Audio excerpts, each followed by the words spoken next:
The industry treats the last 48 hours leading up to an event like a war story. The all-nighters, the rebuilds, the saves. We've all got those stories. But we need to stop talking about them as if they're a flex. If you're in survival mode a week leading up to your event, something's already broken. And that's what we're going to get into today. But before we dive into that, here comes the rain.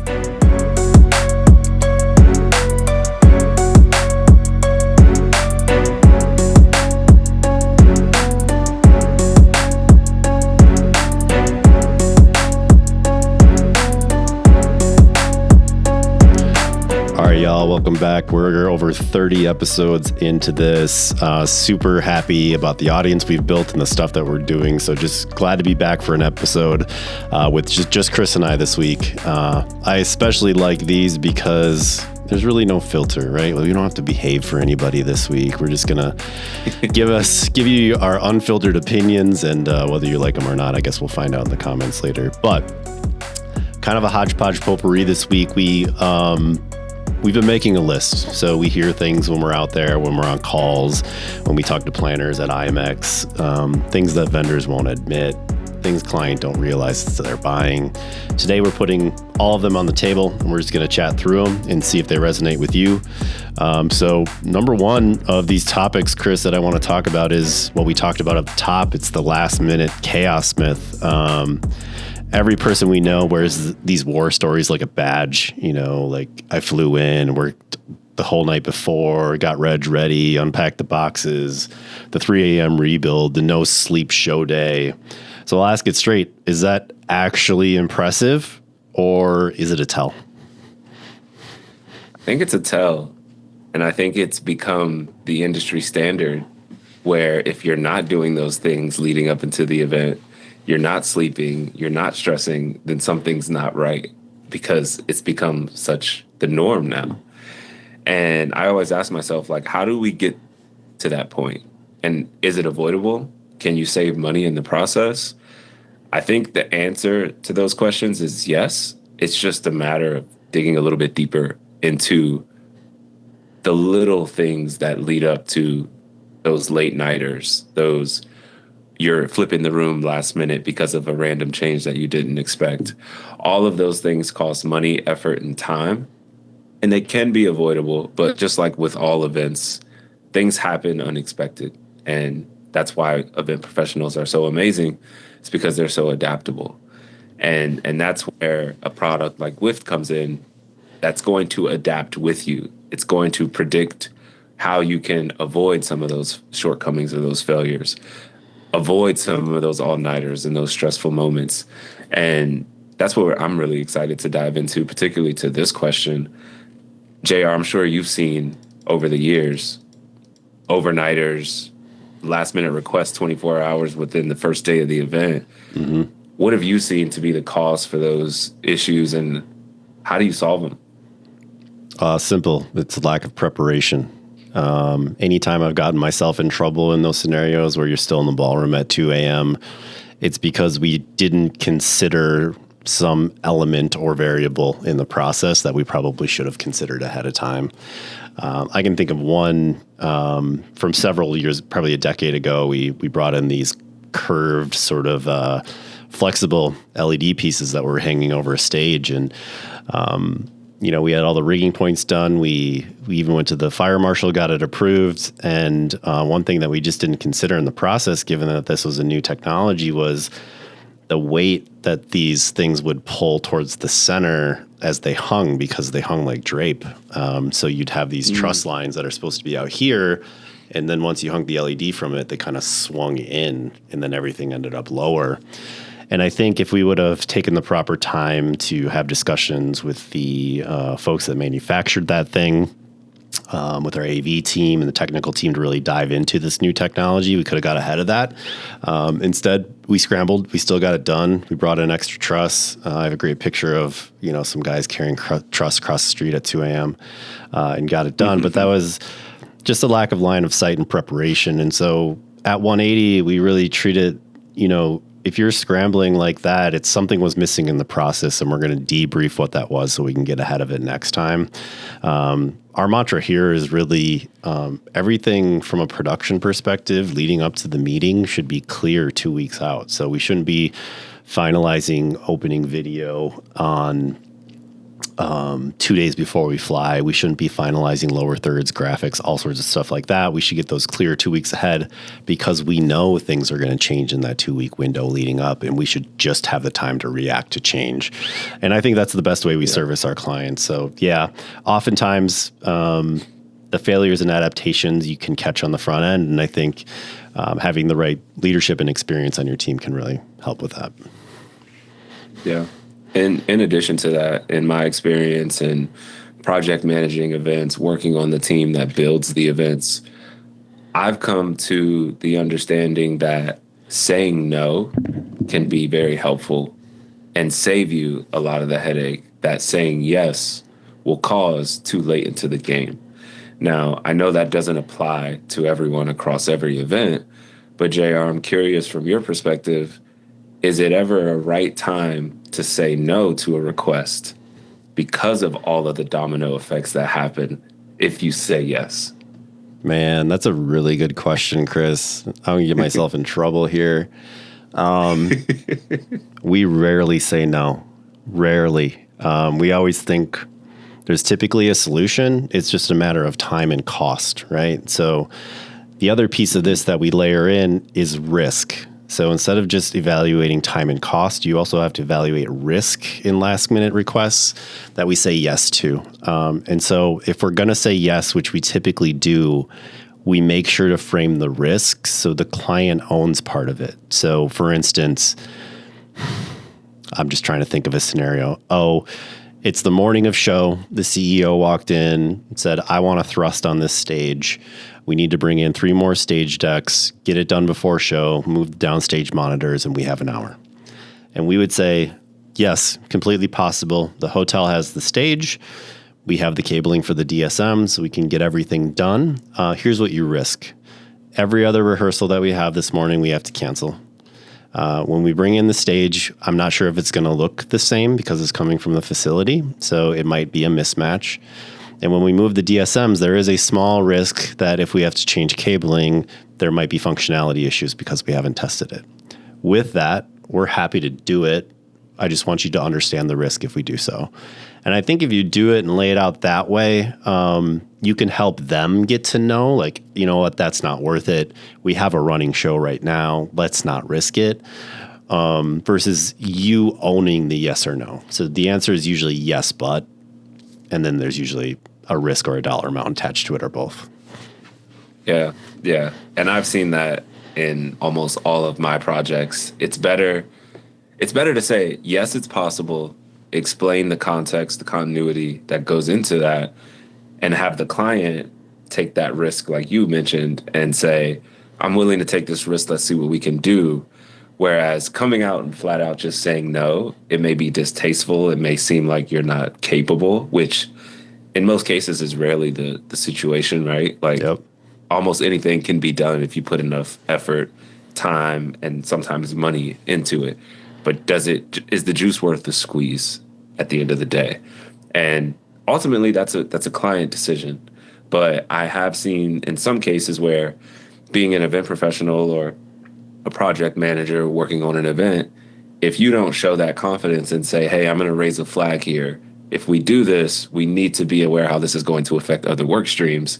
Yep. If you don't do that, then the client can easily point the finger at you and say, why didn't you warn me about this? Yes. So it's a sticky situation, but I never shy away from saying no or saying yes, but here are the caveats that you should consider. So it sounds like you're seeing the same thing on the show side as well. Yeah. And perception's reality, right? So we often avoid no in an effort to be flexible. And so sometimes the answer is no, like this is a bad idea. But you don't want to say that so as to seem inflexible because that perception is real. So in the end, when you're debriefing the meeting, the client says, remember when I came to you and you just said no? That would be different in the debrief if when they came to you, you didn't just say no, you said, we can, but here are the risks. and then allow them to say no, because now it just allows you to reframe the whole thing and gives them the information they need. The problem with this is sometimes you don't have time to explain the why. And you just have to move. So you have to use your best judgment. You have to also earn your client's trust that when you are making decisions like that, it's in their best interest. And some of that's earned over time. Yeah, most definitely. And that's a good segue into our next question, which is around contracts. Yeah. And part of the reason that clients don't want to hear no is because of the contract that they've signed and the amount of money that has been spent and the expectations that come within said contract.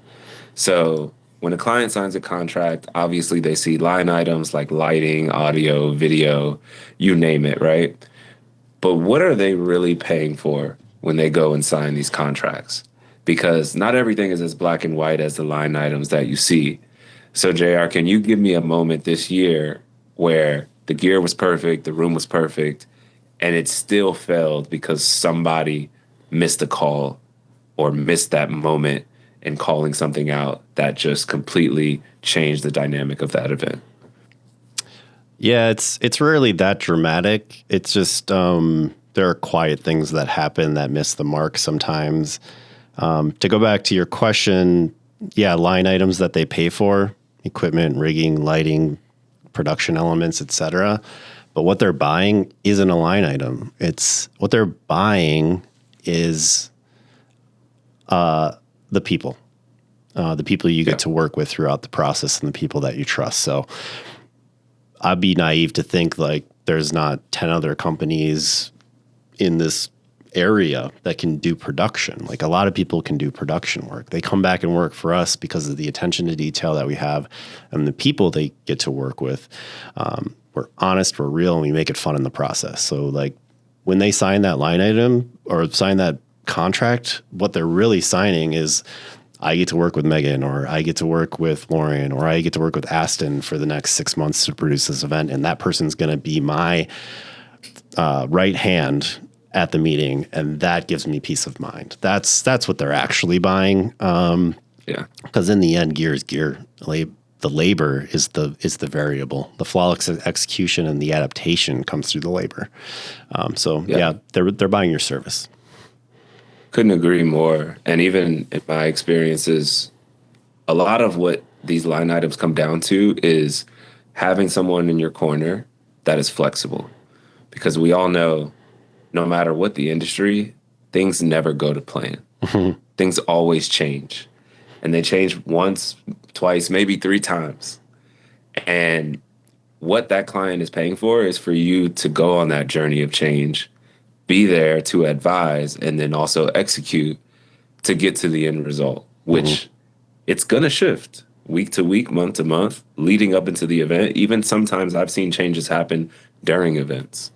And if you don't have the confidence in a team to where you feel like the contract you signed supports having that flexibility and the ability to achieve what is needed with short notice, then what are you really paying for? Because paying for those line items isn't going to get you that result that you're looking for. So I think if anybody's out there running a business or supporting an event, the flexibility and the willingness to adapt, no matter what the ask is monumental in building the relationship and continuing to drive that business forward. Yeah, I was talking to a planner actually this weekend, kind of about this topic, and I was just discussing like, how do you choose your AV partner and production partner for these events? And he said, it depends on the complexity, but it also sometimes depends on what's in the in-house contract and if it's cheaper to use in-house. And then you get into a value conversation around cheaper versus value. And you say like, well, yeah, maybe the bottom line is like, they're not going to charge you for internet or power because that's part of the hustle. But you're putting X, Y, and Z at risk. And so what is the value of that flawless execution? Like if you could get to the end of the event and say, I spent an extra 10 grand, but I knew it was going to be perfect, I would pay that 10 grand. I would. And I think a lot of people would. So I think we have to think in terms, we're not CFOs. Like let's think in terms of value prop versus just bottom line. And sometimes we get too locked into the bottom line. That's a good point. And it makes me wonder, you see contracts all the time, right? Are contracts signed at the perfect time? Are they signed too early? Are they signed too late? What's your take on that? And how often do they change? Do they stay the same once they're signed? What's been your experience on the production side when it comes to contracts? I've been brought in early. I've been brought in late. I've been brought in right at the right time. And one thing is always consistent. Whatever's in that contract is not what you're going to execute on site. Rarely. We pitch tons of events, and we'll win pitches, and we'll even get to the conversation after, and we sign the contract, and they say, we loved everything, but change 50% of it. We want to go X, Y, and Z, and they want to do this. And the contract's just a starting point. It's a parameter to keep your budget within. It's a dollar mark to design in.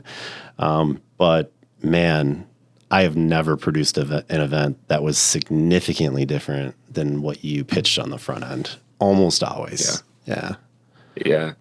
Have you ever seen a client save money where, let's say you sign a contract and then as you go through the life cycle of the event, you find, hey, we kind of overestimated here and you're actually going to spend 10 grand less to get what you want. Is that ever a possibility, or is it always the unforeseen means more fees, additional costs, but you get the result that you want?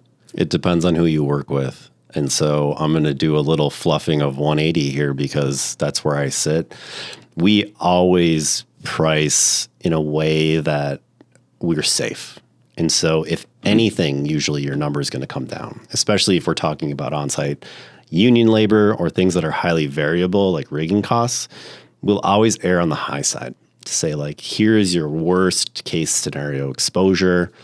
Then when the actual quote comes in, we go line for line. You say you saved money here, here, here. We're showing money savings all the time. A lot of times they'll re-leverage that cash into production, which makes your event better. On the other side of things, a lot of our competition, I won't name names, sees the contract as a starting point. And everything in that contract line item is an hourly item with a fixed hourly rate already attached to it. So you come in, you say, I have a line item for logo and theme design. There's 10 hours attached to it, but now there's 3 compliance revisions and they didn't like your first design. And now it's up to 20 hours. And they haven't updated the budget or told you, they're just logging hours. And then at the end, your budget's 50% higher because the budget they shared with you on the front end was just a starting point. And they've used the minimum amount for each one of those production elements, knowing they're going to exceed it. And so I hate that model. I don't think it's fair to clients. I think it gives AV and production partners that are doing it the right way a bad name. And oftentimes when folks work with us the first time, they're very surprised that we stayed within the budget that they gave us. And I just think that that's just honest business. But and some may say, like, that's a missed opportunity. I don't care. I just want to deliver for these people on budget. Like, the last thing I want is a planner or internal corporate planner or a third-party planner to go back to their boss and say, I missed the budget mark by even 5-10%. No, I want them to come back and say, you know what? I saved you $5,000. That's the job. Yeah. Anytime that number starts to creep the wrong direction, every time it's like a distaste in the client and in the relationship. And having to go back to your leaders to talk about budget, creeping up $5,000, then another 5, then 10. It's never a fun conversation. So shout out to the 180 group. Heyo, I know those guys. All right, so we're talking about leaders and planners and change. So picture this: the planners, lived with an event for 6 months, and this happens all the time. Every detail, every vendor, every decision, and now it's show week. Senior leaders show up, and they wake up and they start changing things. They're finally starting to pay attention. Why does that planner have to say yes to every change? Usually it's positional authority. And what do they do now? Yeah, so it goes back to kind of what we talked about earlier, where you have to say yes, but you have to raise the flags of what yes means if our team is going to execute that.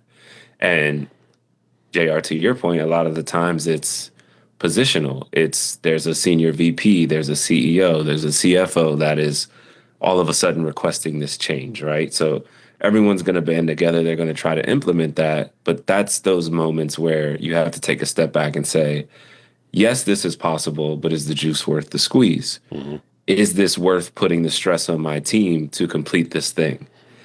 How is it going to affect other things that we've also planned to go on simultaneously? That's where event planners shine because they are the engine of the event, but they also have to let you know if an engine light's going to come on if you try to put too much stress on that engine that's running the event. And of course, the driver's like, I see the light, but I want to keep going, right? That's not always the best case for a successful, memorable event.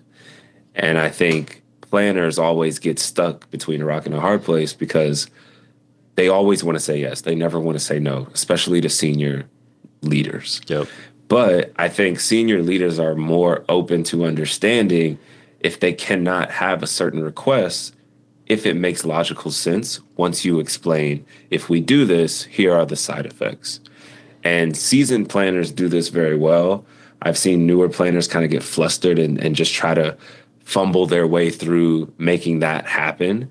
And oftentimes that you can see that lead to burnout. You can see that lead to certain team members being asked to move mountains. And yeah, they can do it, but how's that going to affect them post event? How's that going to affect them going into next event? These are all serious questions that you have to consider when you give a simple yes. And it does affect the longevity of the event because an event is only as good as the people that are working it. And this is where you see high turnover, burnout, long nights, early mornings. All of those things are a side effect of saying yes when things change too close to go time. Yeah, and it comes down to pre-prep too, like we talked about earlier. I think to empathize with planners, especially internal corporate planners, there's a lot of fear around approaching leadership too early in the process or what they might consider too early in the process. And I think you just have to come equipped,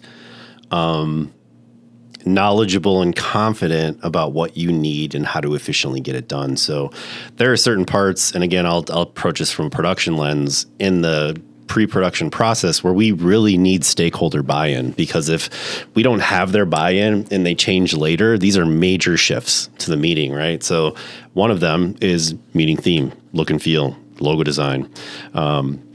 We as a production company don't want the planner to sign off on it. We want the stakeholder to sign off on that, because we've actually run into scenarios where people that have been given decision-making authority make the decision, the leader sees it, the stakeholder sees it 2 weeks before the meeting and says, I hate it, do it again.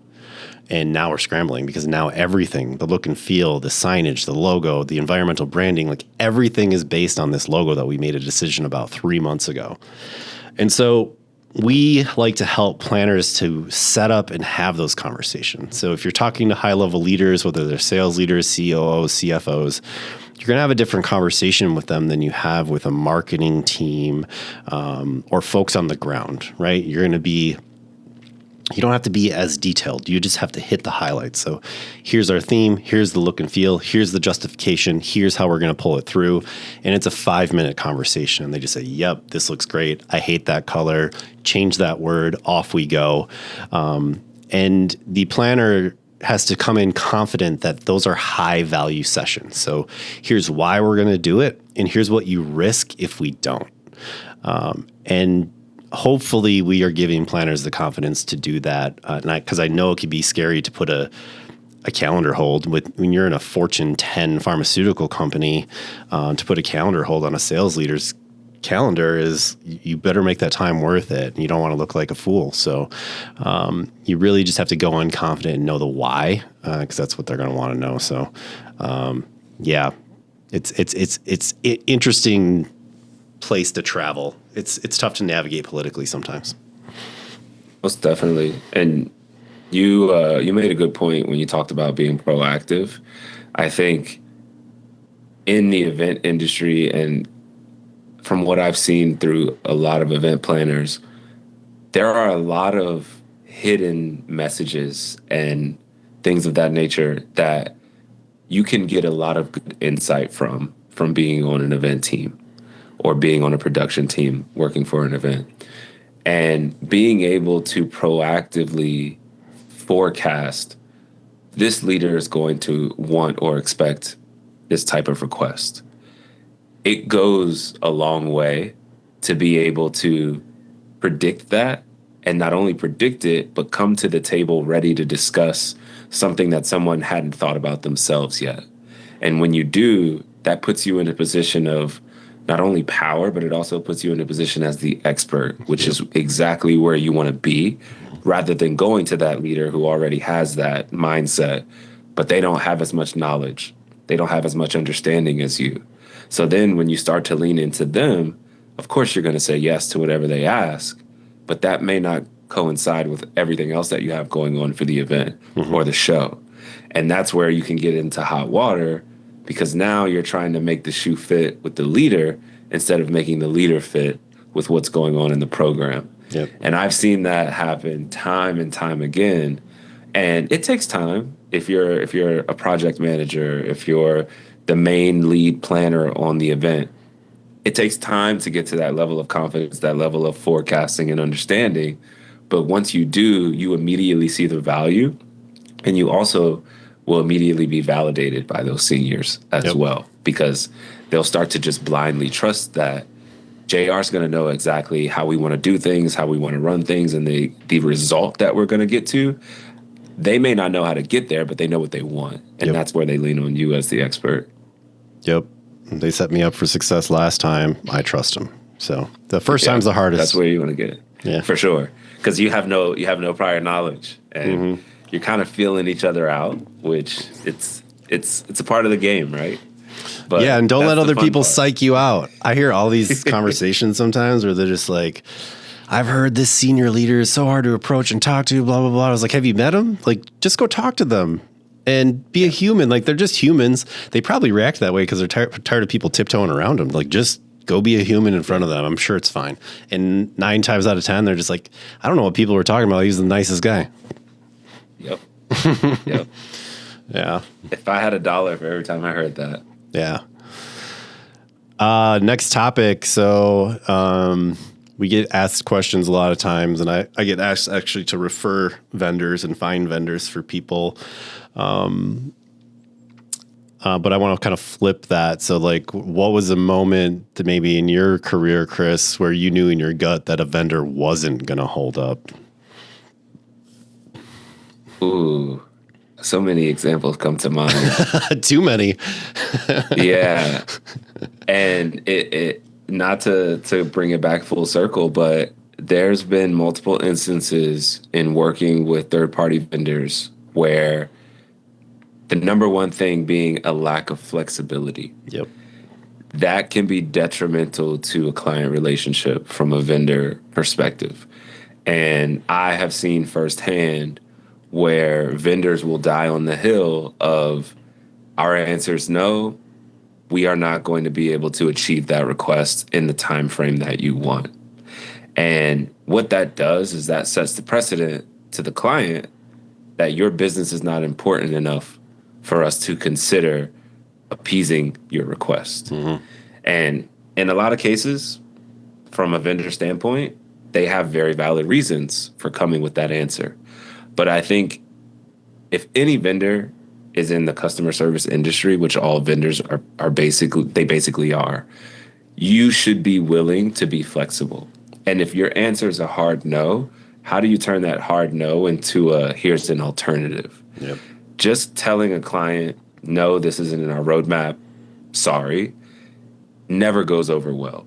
And in all of my experiences, that vendor's not getting the contract renewal that following year. And while I said before, they may have very valid reasons as to why they're saying no, But just stopping at no is never the right move, in my opinion.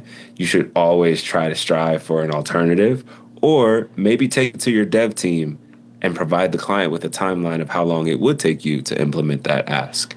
That's better than just saying no.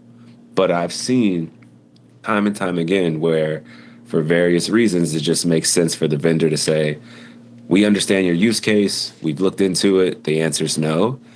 And I feel like that's the quickest way to souring the relationship with the client. Which is just kind of crazy to me. That approach is kind of crazy to me.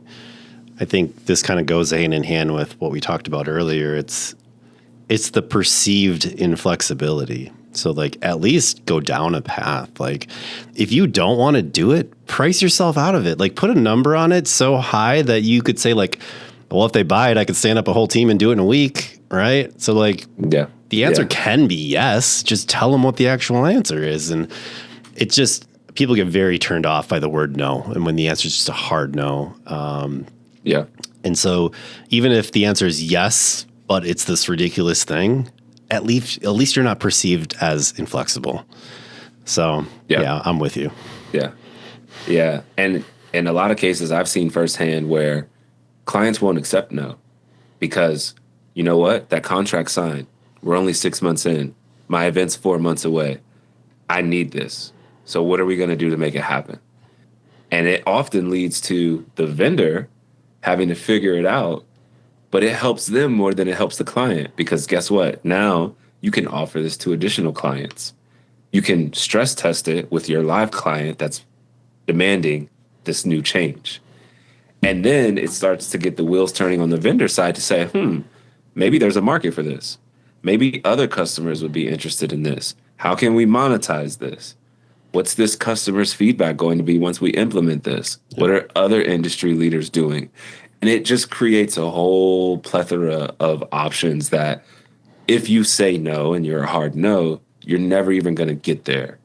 And JR, you know, in us building Wift, feedback is everything. Mm-hmm. If a client's asking for a feature or functionality or even the new development, that is gold, given that you are actually working with this client and you're already under contract, and they are giving you real world feedback on something that they feel would improve their experience. 9 times out of 10, they're not the only ones that feel that way. So from a vendor's perspective, you should take advantage of that in every opportunity that you can, given you have the resources, given you have the team that can support it. And to your point, price it high. If it's going to cost money, don't shy away from that. Yeah.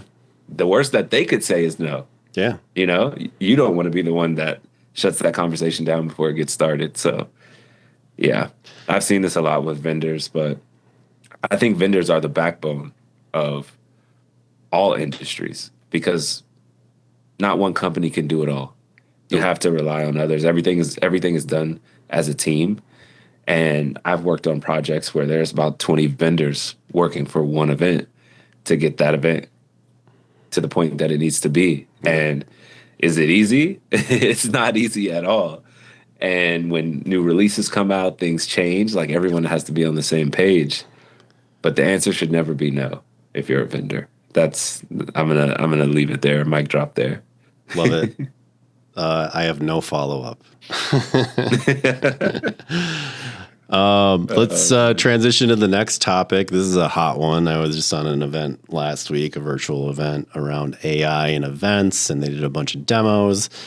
Everyone's selling AI right now, Kris. AI scripts, run of shows, virtual hosts, data aggregation. Are they looking at my booth? Where are their eyeballs? But a lot of it feels like an LLM that they put a dress on and said it's something else. What's the line between actually being useful and adding risk? It's a tough one. I think where we stand today, we're leaning more towards risk because more than ever, I hear the fear of AI is going to take my job, especially in the events industry. If AI can do this, then what am I needed for? I don't think that that's the way that we should be thinking. I think AI is a tool to help lift us up another level, not replace us. Yep. And to your point, JR, I think we're in a lazy AI era right now. Some where, people. and a lot of companies, they just want to show that we're a part of the wave right now. And they're not really focusing on solving real pain points. It's more so what's going to be cool and make people go, wow, this is cool. When they really should be thinking about how is this going to transform the amount of work someone can do in 8 hours and condense that down to 4 so that they can do something else with those extra 4 hours. And I think eventually we will get there, but I think things are moving so fast right now to where a lot of people are just trying to be a part of the movement and not really drive meaningful impact that will span across years. I feel like a lot of the AI that's currently being developed right now is going to phase out pretty quickly because it's just a cool feature. Like, you remember ringtones? Ringtones were like the hottest thing. You could make lots of money selling ringtones, right? No one ever has a ringtone now. I feel like that's kind of where we're going with some of these AI things, where it's like AI can write a script for you. Is that really going to be what we rely on years from now? Is AI going to be developing websites for us? I don't think so. I think it's going to be helping us. But yeah, I think we're in a lazy AI era right now. And as time goes on, there's going to be a few front runners that really nail using AI to drive impact that can be scaled. That's not just a fad or a cool feature in the time, but it's going to be here to stay. But who knows? We'll see. It's exciting. What about you? What are your thoughts on it? I've been telling people, and you've heard this before, like, AI is not going to replace you, but someone who knows how to use it might. So get to work, use it to elevate your work, find workflows that work using AI to make your work better or smarter or more efficient. I mean, case in point, Kris, like, we started this podcast pretty much like when ChatGPT got popular. I said, we could automate outlines, we could automate descriptions, we can automate uploads and edits and lower thirds and all this stuff.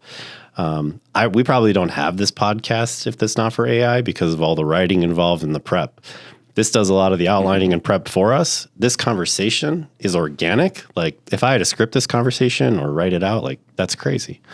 But at least it's giving us the outline. I take this, create a transcript, feed it back into AI, say, what did we talk about? Write me a robust description, upload it to Spotify, and off we go. So like, that's a workflow improvement where we can bring value to the marketplace because of AI. It didn't replace us. It certainly can't. And especially in like events and creative work, it really shocks me that people are worried that they're going to be replaced in this very human world of events, where there's so much nuance and every event's bespoke. Use it as a tool. Sorry, my phone's ringing. Use it as a tool to elevate your work that you do every single day. It can't replace your human instinct or interaction. It can't replace your creative work yet.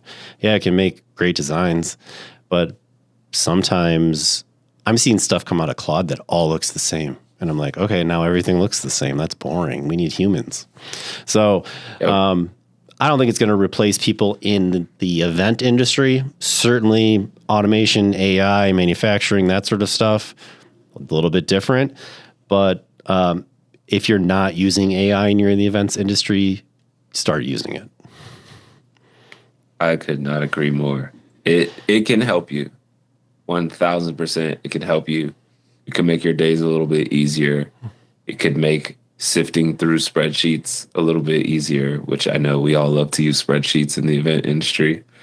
A lot of great benefits. It's not going to replace you unless you allow it. And to JR's point, it's a tool to help you elevate. It's not a tool to replace you. Yeah. Keep it simple. Don't it's overwhelming right now, the amount of tools out there. And I mean, there's a new business launched every like 2 minutes or something crazy using AI. 99% of them are just an LLM dressed up as something else. So purchase an LLM.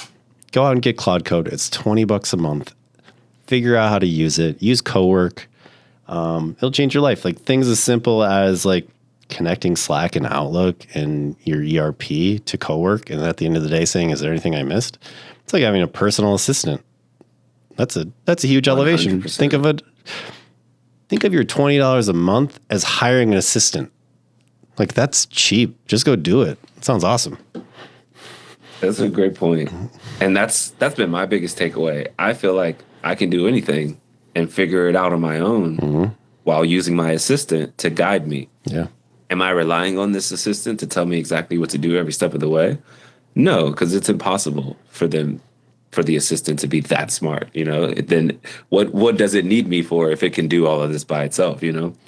But the amount of things that we've configured, the amount of strategies that we've come up with, feature development, even just putting a simple calculator on our website. AI has helped us do all of that within minutes. And it's very rewarding. And it also helps you see, as the user, all that can be achieved if you just dedicate a little bit of time to it. And not once have I felt like I have become reliant on it. I go days without using AI. I like sometimes researching things on Google the old school way. But that doesn't mean that AI can't be helpful. But now Google's putting AI at the top of your search results, Chris. It's like everywhere. Yep. It's wild. It's everywhere. It's everywhere. It is. And you're going to have to sift through it because not all of it's truthful, So let's end on a topic near and dear to our heart in meetings and events, and it's sourcing event space because we see it done wrong too often. In fact, we made a startup because of it. Oftentimes, at least on my side, we are getting handed rooms that have already been sourced that are just not the right size, shape, ceiling height, et cetera, for production, AV, even a social event. Oftentimes, capacity charts are overstated. They're showing you wall-to-wall seating. People are sourcing based on this information, and then it's on the planner and the CSM to figure it all out with their production company. Tell me about, has there been a time you've seen this, Chris, like a room that looked perfect on paper and then it met reality? I know for us coming into the process, we're often the ones that have to deliver the bad news. That just says like, hey, I know you told me you had this room, but here's what it actually looks like when you put your AV in there. What are you seeing there? I've seen this happen way too often working on site events. And I see it happen as late as the first day of the event, which is usually the travel day, the short hybrid day where some people are coming in, they're checking in, there's a lunch, there's one small keynote or one small gathering general session where someone's speaking on a stage, and the planners have that holy shit moment where it's like 40% of the event is not even here yet, and it's already feeling tight. The hotel said X amount of people could fit, but there's no way at full capacity on the real day one of the event, all of these people are going to fit. That's where I see them running to people like JR, the production manager, and saying, we need to do something. That's when you start to see people get shoved into breakout ballrooms. You start to see the TVs roll in on the carts so that you can watch because you can't be in the main room.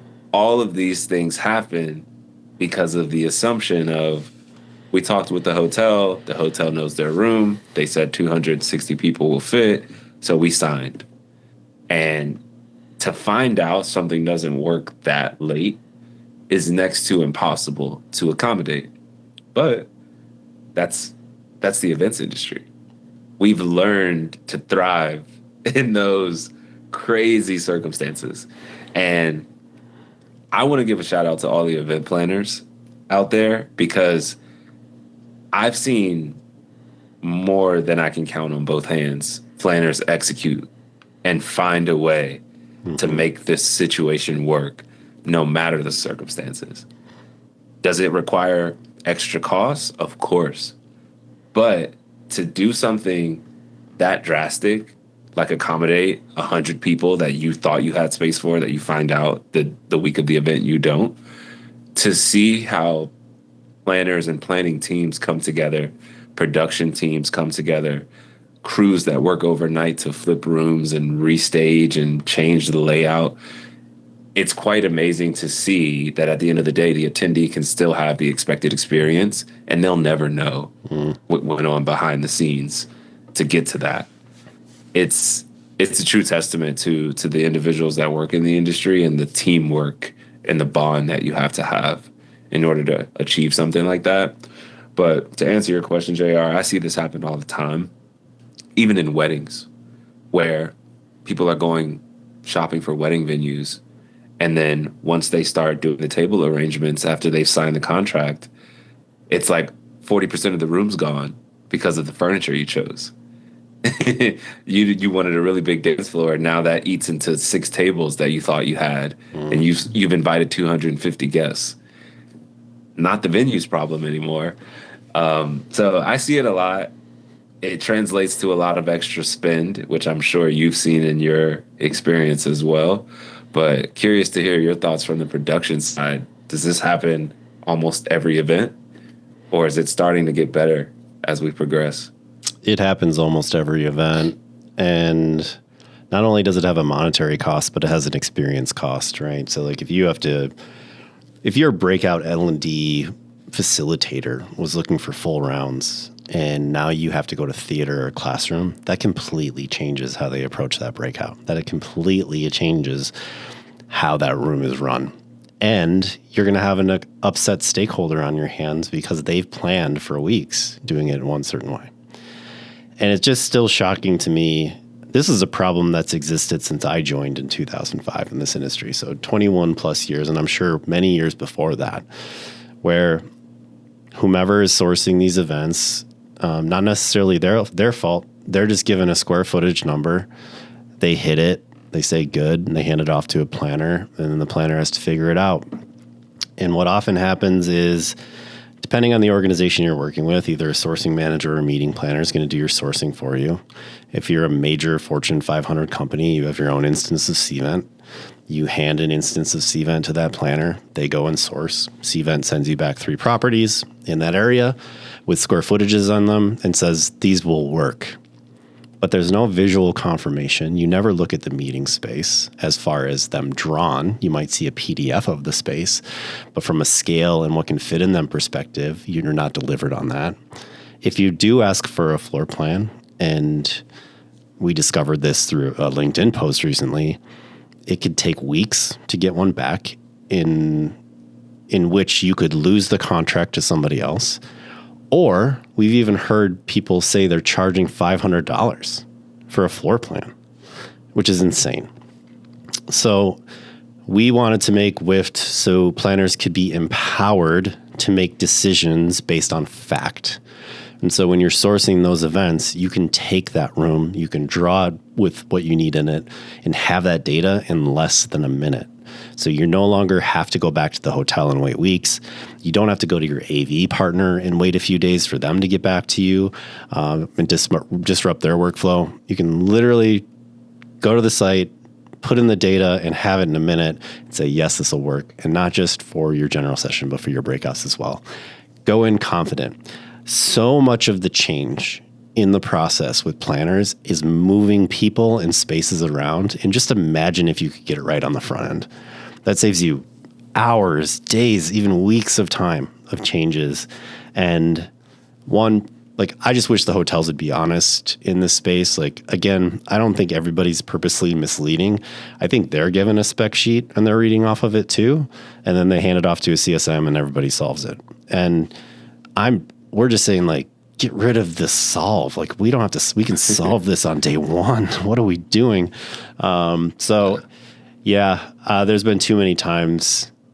I've said it before. I think over 75% of the events that we're brought into after contract have been sourced wrong. That is a lot. That is a lot. Yeah. And every sourcing process starts with the question, will my group fit in this space? And to your point, it's all guesswork. If you're not using a tool, you are literally gambling before you even get to Vegas for your event.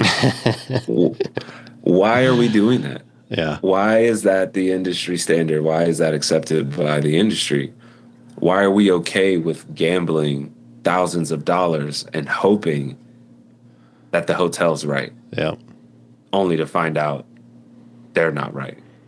Or you find out on the Not to site mention- inspection, like, what?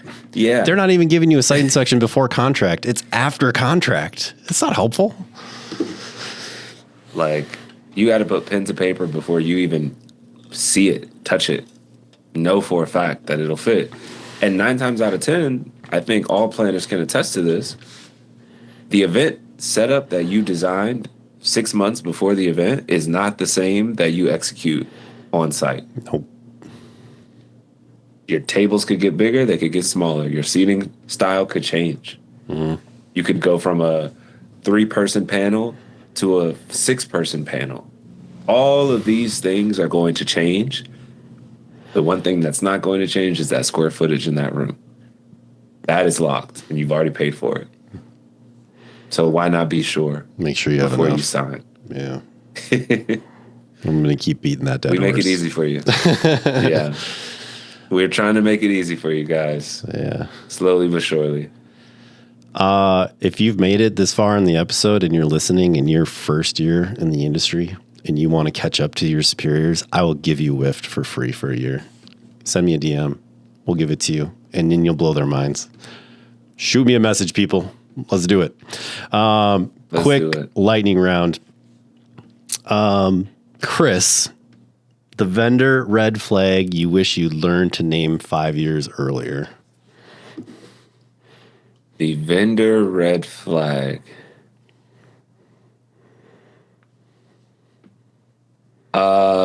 I'm going to say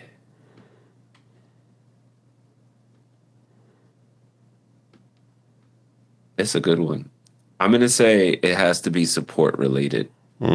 So I've seen some vendors promote 24-hour round the clock support. And sometimes that 24-hour support is a chat bot that you say, hey, I have a request. They submit a case and you don't hear back for 48 hours. If you are going to promote that you have 24-hour support, you better have someone that can pick up a phone and talk to a client and at least acknowledge that they are looking into your issue. Too many times I've seen vendors falsely promote their support SLA and that come back to bite them and also really, really sour the relationship with the client. And I've been that client that is requesting pretty immediate support and not able to get it, and then having to go to my client and say, I've escalated this. I'm just waiting to hear back from chatbot Gary. Never goes over well. So I would say that's a red flag that I've had to learn through experience. Support is huge if you're providing a service. Support availability is different than response time. So my suggestion to all you out there, they say they have 24/7 support. Great. That just means the doors are open. Ask them what their response time is. Because that could be very, very different than someone responding and checking a box. Yeah. So, yeah, that's it. That was a good one. I like that one. So here's a lightning round for you. In terms of the production industry, what is something that most production companies are currently doing that you wish they would stop to give the industry a better perspective or perception? Because from what I've known, and anyone hears about production or AV, they automatically think I'm going to get overcharged for equipment or things that I think I need that I don't need. What is something that other companies are currently doing today that you wish that they would stop to give the industry a better reputation? A lot of people won't like this, but charging by the hour. They take on the agency model of we got X amount of hours into this thing and we think it's going to take this long. And then if it goes over, it costs you more. I think that's killing relationships because I don't think they're fully transparent that the hours that they've estimated are likely to go over. And so they can certainly justify it and say, look, we spent 20 hours, we estimated 10, but like who's going through and checking the number of hours per line item? That's crazy. So one thing that we do is just we package price everything. So if it takes us 3 iterations or 10, you pay the same price. It's on us then to get the right answer earlier, right? So we have to ask the right questions and do the right things to get to the right design. We are motivated by speed and accuracy. When you charge by the hour, you're motivated by how much time can I take to do this? And I think it's the wrong motivation. And I think it gives production companies and AV companies a bad reputation for being expensive and over budget. Mic drop. What's, Kris, best underrated event city in the U.S.? Best underrated event city. I got 2, and I've had great times in both. Number 1 is Charlotte. Yeah, I was going to say Charlotte too. I think Charlotte is a great event city that has a lot of everything that you would expect an event city to have, just not in that location. But great food, great people, great atmosphere if you're anywhere near downtown Charlotte. Every event that I've ever done in Charlotte, I've enjoyed myself. I've been there for weeks on end and just enjoyed every minute of it. And for some reason, I feel like events have a upbeat energy in Charlotte, just naturally. I haven't had a bad event in Charlotte, so I would definitely say Charlotte is number 1. And then number 2 is a little dicey. But I've had good experiences in New Orleans. Okay. For a few events that I've done in New Orleans. If you can get past the culture of the city, it's a little bit different than your typical city like a Dallas or a Charlotte. But similar to Charlotte, great food, great people, a lot of big convention centers in New Orleans. I've done a few events in New Orleans, and it's been a pleasure. I wouldn't want to stay more than a week, but the times that I have been to New Orleans, I would say it's underrated for the experience that you can get from an events perspective. Yeah, just got to know what you're getting into. I like to say there's 3 cities in America you could go to and never experience America, and one of them's New Orleans. The other is Vegas and New York. They're all just their own things. For sure. For sure. Obviously, I think Vegas needs to be retired for events. It's weird for events. It's weird. It's like, it's the standard. There's a bunch of big hotels everywhere. I get it. I'm just ready for something new. Yeah. I feel like Vegas is past its prime. Close this thing out, Kris. What is your advice for any folks out there early in their career?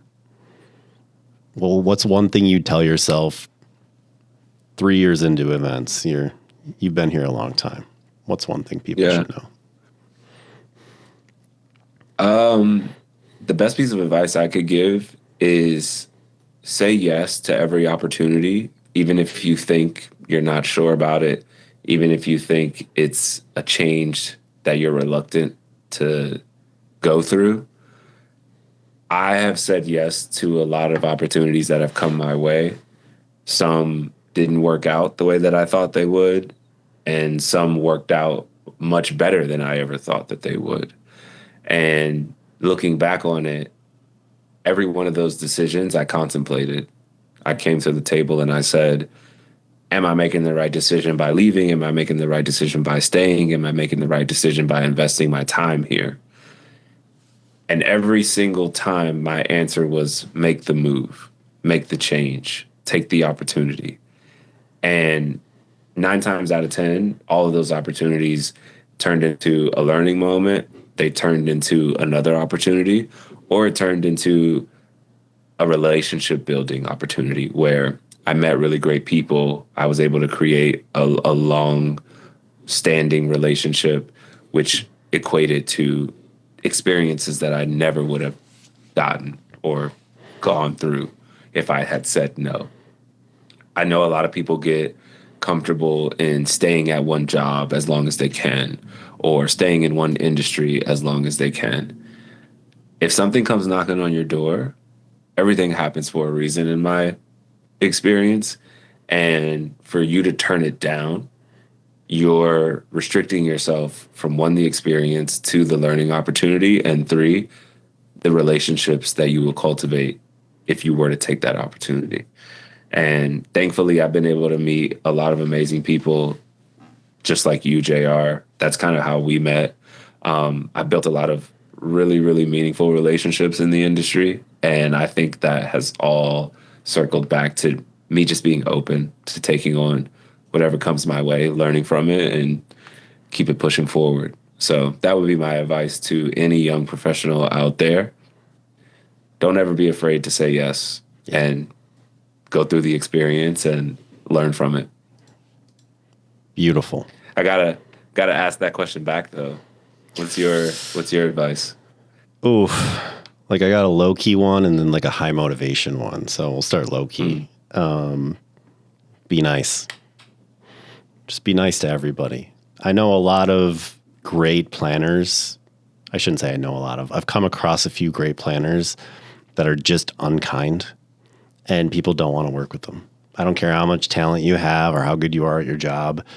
If you can't be kind, polite, thank people for their work, you're not going to get very far.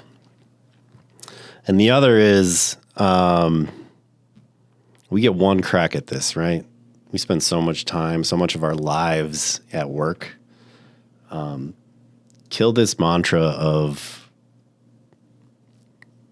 how do I put this? Work-life balance. So you don't have to kill work-life balance, but work is part of your life. And you should be excited about it. And if you're not excited about it, you should find out what excites you and run towards it as fast as you can. You get one shot at this. You could spend more than half your day at work. And if you're not doing something you love, why? Why? Life's too short, man. Like, take that risk, get uncomfortable, challenge yourself. I know sometimes it's easy to just like stay in place and earn a paycheck. I've got kids, I got a mortgage, I got a family. And this is going to sound flippant, but who cares? Like, if you're not happy, what's the point? Like, just because you can pay your mortgage? Fuck that. No. Find something you love, sprint towards it as fast as you can. You got one chance at this. Why wouldn't you be trying hard every day? Yeah. That's it. The one thing you can't get back, none of us can get back, is time. Yeah. And every day that goes by, it's one less that you have. Yep. Make the most of it. Cool. I love these episodes, Kris, where you and I can just chat. Yeah, hopefully the audience does too. We'll be back hopefully next week with another guest. Like I said, we're over 30 episodes in this thing. I think we found a groove. Good stuff. Let's go. 30 episodes in. Until next time. Yeah, the trading war stories at the bar about the night they didn't sleep at all. On the truss at 3 a.m. Made it back before the curtain call. But I've been watching from the back, counting all the things they didn't see. If you're climbing in a window now, somebody left it open, back ain't made. It ain't a flex if it's a fall. It's a flag we should have raised 6 months back when we had time to call. 2 weeks out, 2 weeks out. Everything's locked, no second guessing now. 2 weeks out, oh, 2 weeks out. Oh. Storm rolls in, but the floor don't crack. I'll meet the rain, I won't run back. 2 weeks out. So's the ballroom.